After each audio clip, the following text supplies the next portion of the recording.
the rule in Pennsylvania was that no governor raises taxes until his second term, when he's term limited and doesn't have to run again. But I was handed a $2.4 billion budget deficit with 5 weeks to put my budget together. And I wanted to do something for early childhood education. Pennsylvania was the only big state in the union that didn't contribute to early childhood education. So I put a $2.7 billion tax increase into operation, second biggest in the state's history. 3 years later, I ran against a charismatic candidate who raised $15 million, put it all on TV, reminding people I raised taxes, and I won by 21% of the vote. So the message is, if people believe you have guts and courage, believe you're doing the right thing, and if you run an effective operation, that's why people didn't mind paying the taxes, because they saw they were getting improvements in their children's education, improvements on our roads and our bridges and our infrastructure, improvements in the number of green energy jobs we were creating.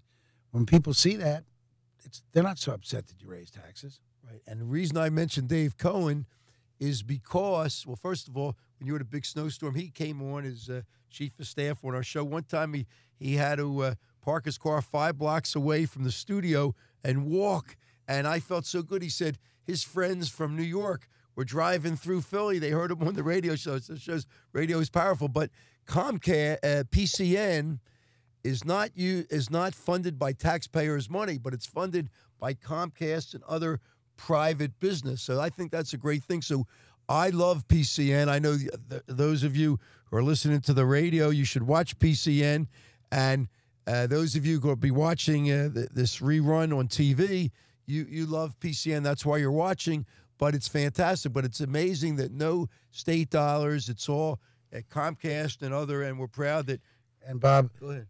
A good friend of mine, Mary Eisenhower, who lives in Harrisburg and works in the state government. Mary said one day to me when I was governor, she said, "You know, Governor, I watch PCN, but it's become all ed all the time." Well, if you're a governor and you get out there a lot, PCN covers the governor. They do. And of course, I traveled a lot. We did a lot of press conferences. We did a lot of initiatives. So it seemed like, I guess, to some of our viewers that I was, PCN was a channel just to boost the governor. That wasn't the case, but it may have seemed that way. But it was a good thing. I used to put PCN and see what you were doing. Sure. And you had press conferences.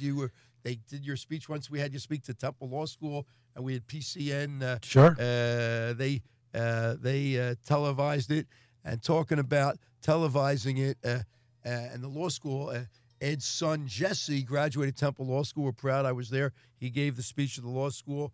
But there's so many things. One of the things I love in the book, the Harper Valley PTA talks about all the hypocrites. Tell us about that, Governor. Go ahead. Well, it's interesting. Obviously, I've always been a Page fan 77 of all these guys. Go ahead. I've always been a fan of President Clinton's. And I thought, obviously, what he did with Monica Lewinsky in the White House was wrong. But I didn't think it merited impeachment. I didn't think the founders of this country, when they wrote the Constitution and put in impeachment, would ever think that that type of offense, marital infidelity, was grounds for impeaching the president. So we fought back in the court of public opinion, and all over the country, Democrats won that battle. And the day that the president was impeached, the press came to me, and we had a press conference, and there were all Democrat elected officials there.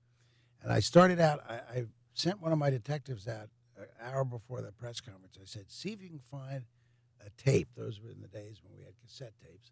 I said, see if you can find a tape of the song Harper Valley PTA by Jeannie K. Riley. It was a song when I was much younger, and it was about this woman who was summoned by the PTA to come before them because they said her skirts were too short when she dropped her daughter off to school.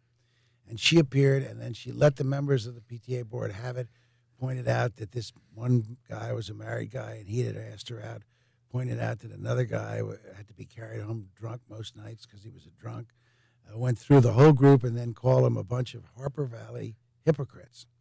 And that's what I said about the Congress. I said there are men and women in this Congress who are voting to impeach the president who I guarantee you have done things equally bad or worse. And I didn't know it, but in the next 20 years, I think a total of 19 or 21 of those members had to leave office because they were involved in some form of marital infidelity, at least as bad or worse than what President Clinton was involved in. Some fathered bastard childs and wouldn't take ownership of parenthood of those children. Some had multiple affairs. Look at Newt Gingrich. He blasted Clinton, but he's had 3 wives, and he cheated on his first wife with his second wife, cheated on his second wife with his third wife.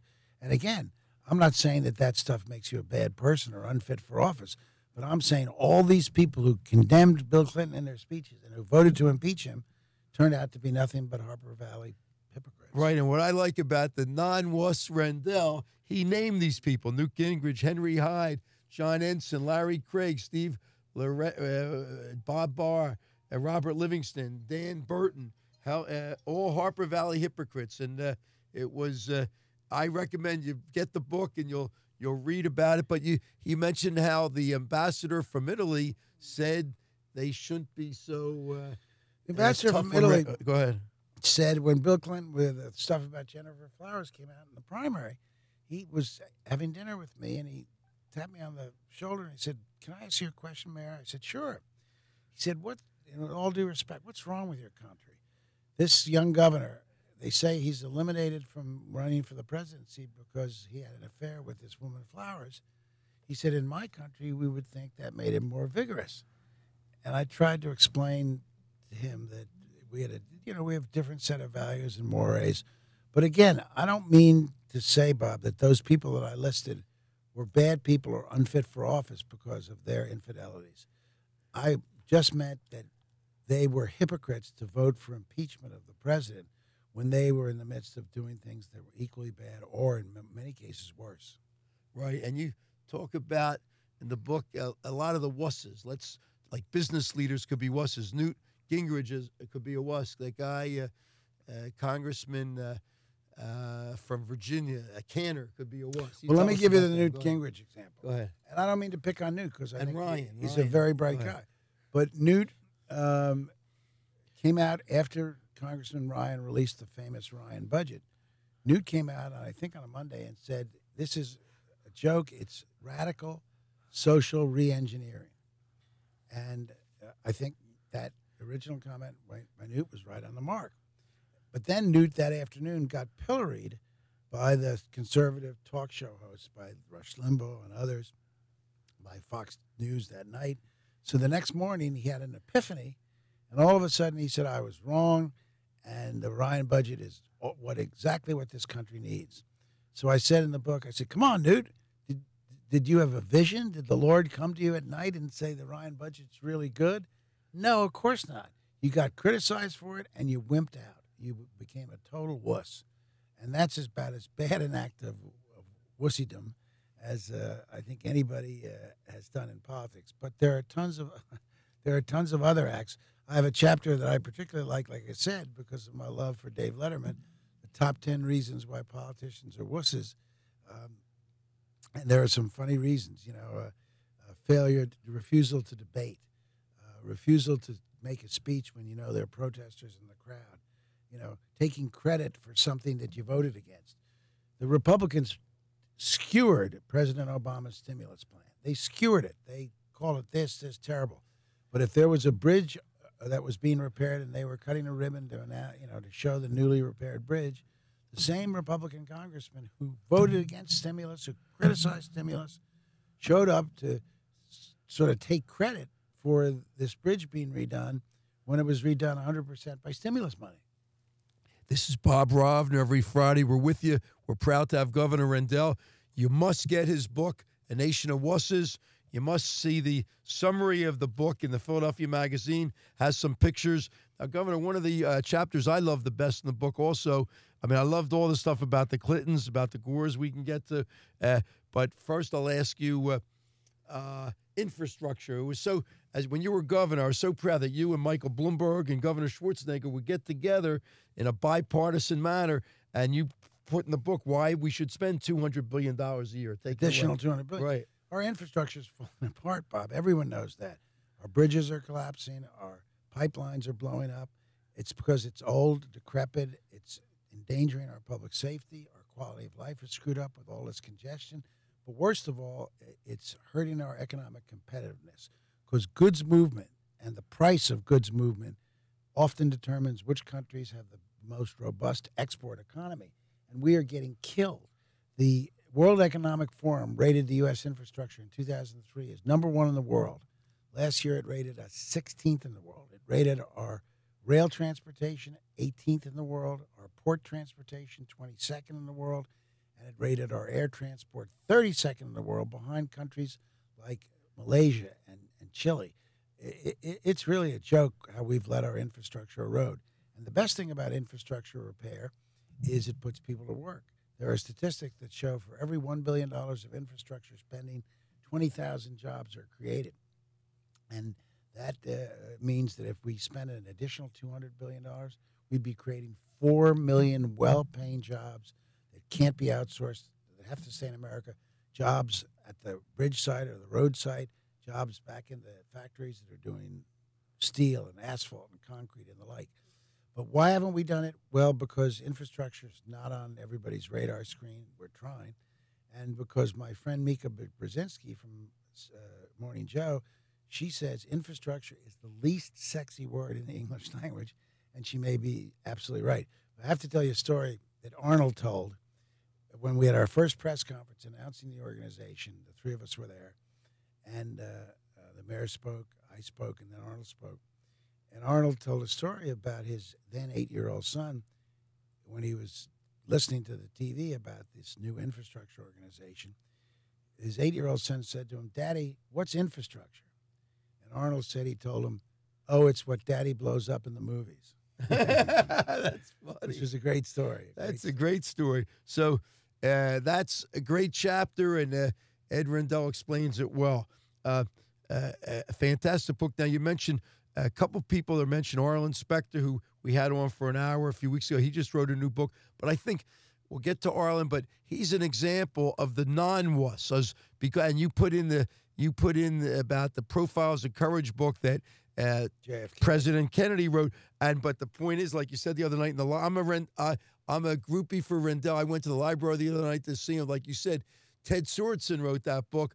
But one thing, this book, Ed Rendell really wrote this book. I think that's why it's so interesting. You have it. You wrote it in longhand. And we kept, right. Dr. Kirsten Snow, who's my chief of staff, she kept the longhand pieces, her and Kaylin Dorsch.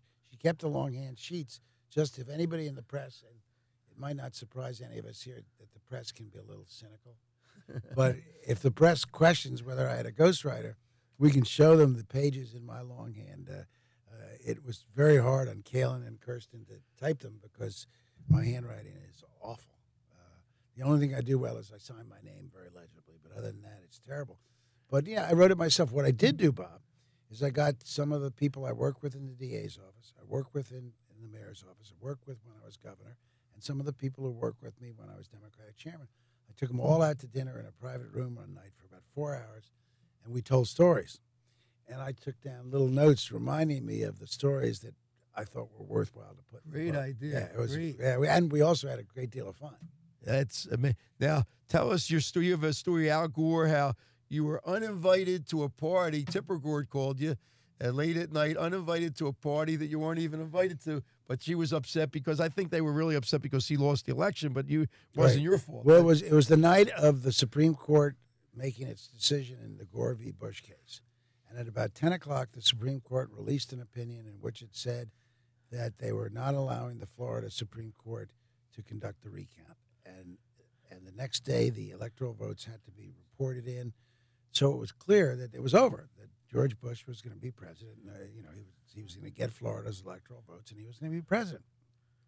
So I was on with Chris Matthews, and Chris said, Mr. Chairman, what do you think Al Gore should do now?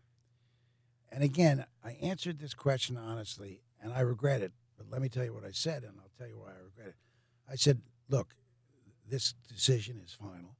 Al Gore should, and I believe will, tomorrow make a great speech conceding and asking the country to come together as one. It'll be a great speech unifying the country. Well, all hell broke loose.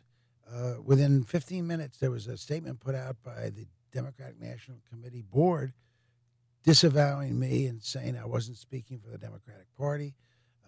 The Gore campaign put out a statement ripping me. I was getting ripped left and right by Democrats.